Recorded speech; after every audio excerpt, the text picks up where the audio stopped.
Hi Taurus! Welcome back! Ito po si A. Tagalog Tarot tayo ngayon. Tagalog Express, Sun, Moon, Rising Sign, and Venus. Uy, agad-agad for the sign of Taurus. So, kung hindi nag-resonate, okay lang yun. Maaaring sa susunod na pagkakataon, magre-resonate na sa iyo. Pero naniniwala ako na merong kang mapupulot dito. Isa or dalawa.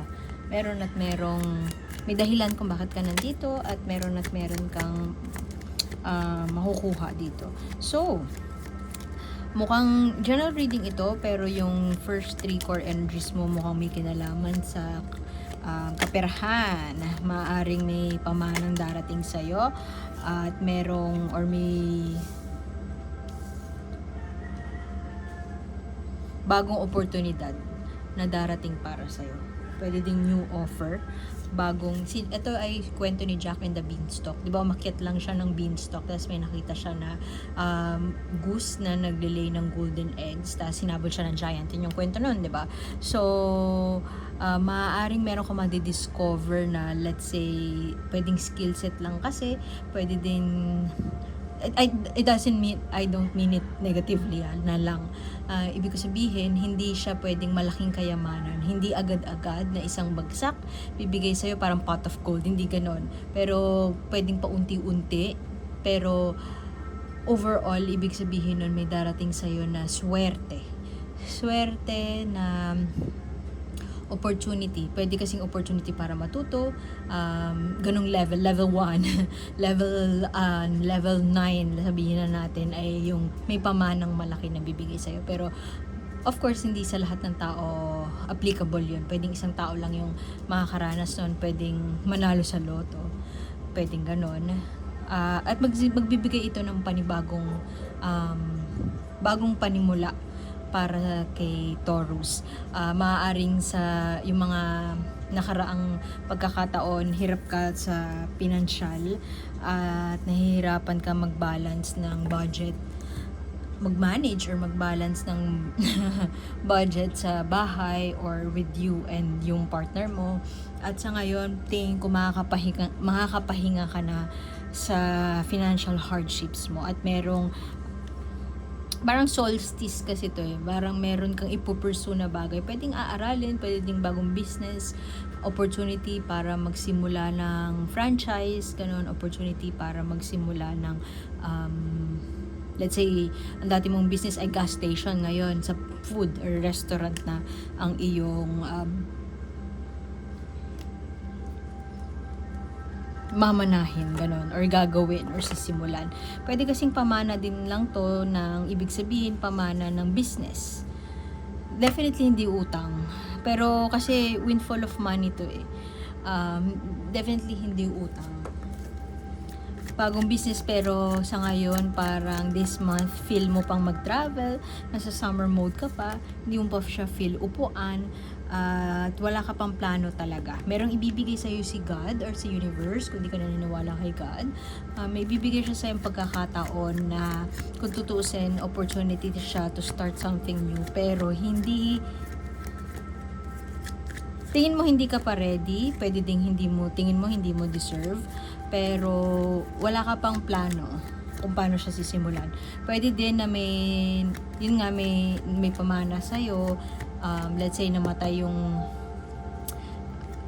lola mo, ganyan, or malayo mong kamag-anak, tapos ikaw yung nasa will. Malayo kamag-anak, pero ikaw yung nasa will. Parents mo, ganon. Tapos, nasa will na kunin mo yung property, ganyan. Pero, wala kang magagawa, nandyan na. Opportunity siya. Pero wala sa balak mo talaga na ayusin yung mga lupa or whatever at this point in time. Gusto mo relax muna. At happy ka na kung ano meron ka.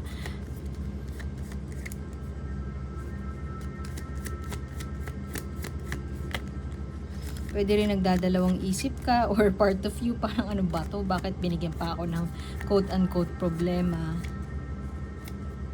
Pwede siyang agricultural land, ganon. Pwedeng sa probinsya siya, tapos hindi ka handa na pumunta doon or asikasuhin yung mga papeles sa probinsya, ayaw mong pumunta. Maaari din na itong pamana na to ay cause of conflict or pwedeng maraming inggit sa'yo, pwede ding maraming nalulungkot kasi hindi sa kanila pinamana, sana sa kanila na lang, bakit sa'yo, pwedeng ganun. Pwede ding nakipag-away ka na for this ari-arian,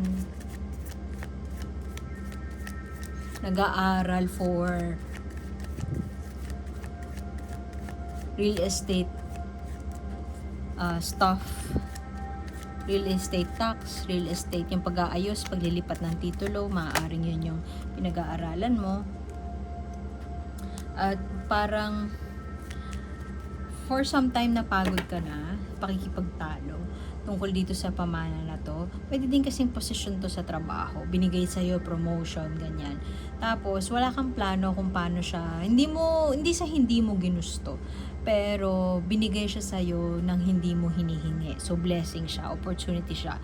Pero part of you, inisip mo, parang opportunity ba talaga to? Kasi parang binigay niya lang ako ng problema. Kasi on other hand, parang yun nga, merong nagsiselos, naiinggit, sana sa kanila na lang, may nagbabackstab, pwedeng ganon.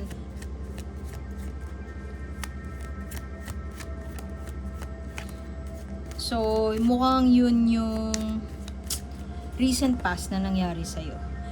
Maraming hanash yung mga tao sa paligid mo. So, ngayon parang gusto mong matigil na. Pero kasama yun siguro sa hindi mo sure kung anong plano or paano pagpaplanuhan na matigil na yung mga sabi-sabi. Kasi hindi ka naman nandun para makipagtalo, para makipag-agawan. In fact,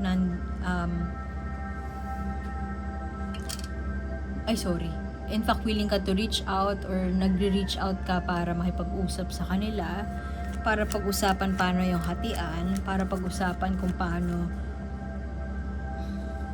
babayaran yung mga tax. Kasi lalo na kung pamana siya, may tax yan na kasama, 'di ba? So hindi ganun kalaki yun, lalo na kung matagal nang patay yung may-ari, original na may-ari ng lupa. So may paglilipat pa ng titulo, may pag-aayos pa ng tax.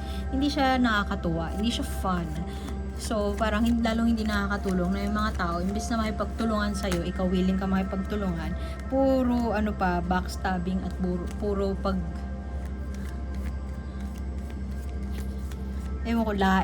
lait pa yung naririnig mo. Pwede rin naman na napamanahan ka, tas yung partner mo against siya na maging involved ka pa dun. Kasi, hindi mo naman siya quote-unquote kailangan. I mean, yung mga kaakibat, yung mga kasama nun na mga hanash na mga tao, hindi mo siya kailangan. So parang worth it pa ba? Hindi naman siya worth it kung ganun. So kung meron mga kailangang ayusin, parang tinatamad ka pa na ayusin, tinatamad ka pa na harapin, siguro kasi biglaan siya At hindi naman sa hindi ka ready at hindi ka naman susuko. It doesn't mean naman na hindi ka willing na gawin yung trabaho. Pero para sa'yo, parang bakit ako? Parang ganun. Or parang wala to sa plano ko. Yung ganun. Nandun ka sa wala to sa plano ka. Hindi naman sa hindi ka ready. Pero ganun na nga. Hindi naman sa hindi mo kaya. Yun lang, parang hindi ka pa ready. May parang yung qualifying word. Parang, sa ngayon kasi siguro naka-vacation mode ka or naka-rest mode yung utak mo, willing ka naman makipagtulungan. Pwede din na may kaso ka. Tas, may kaso yung partner mo, nadadamay ka. So, parang,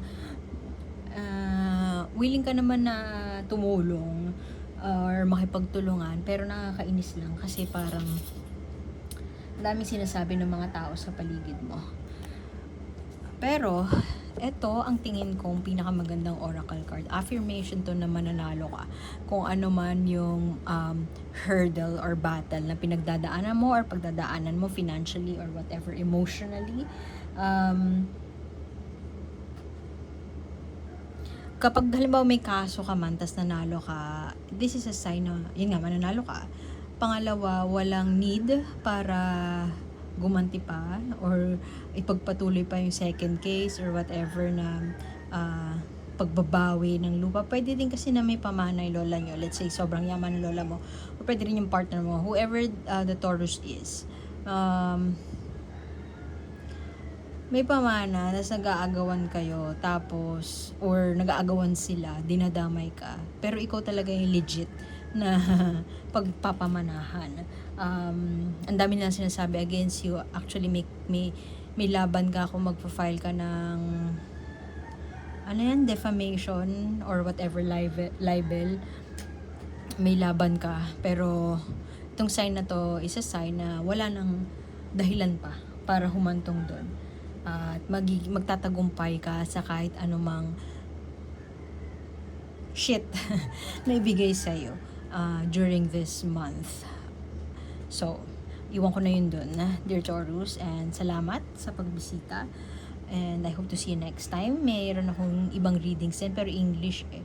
I will try my best na to do more Tagalog. So, like, share, and subscribe. High vibes, tarot. And see you next time. Bye!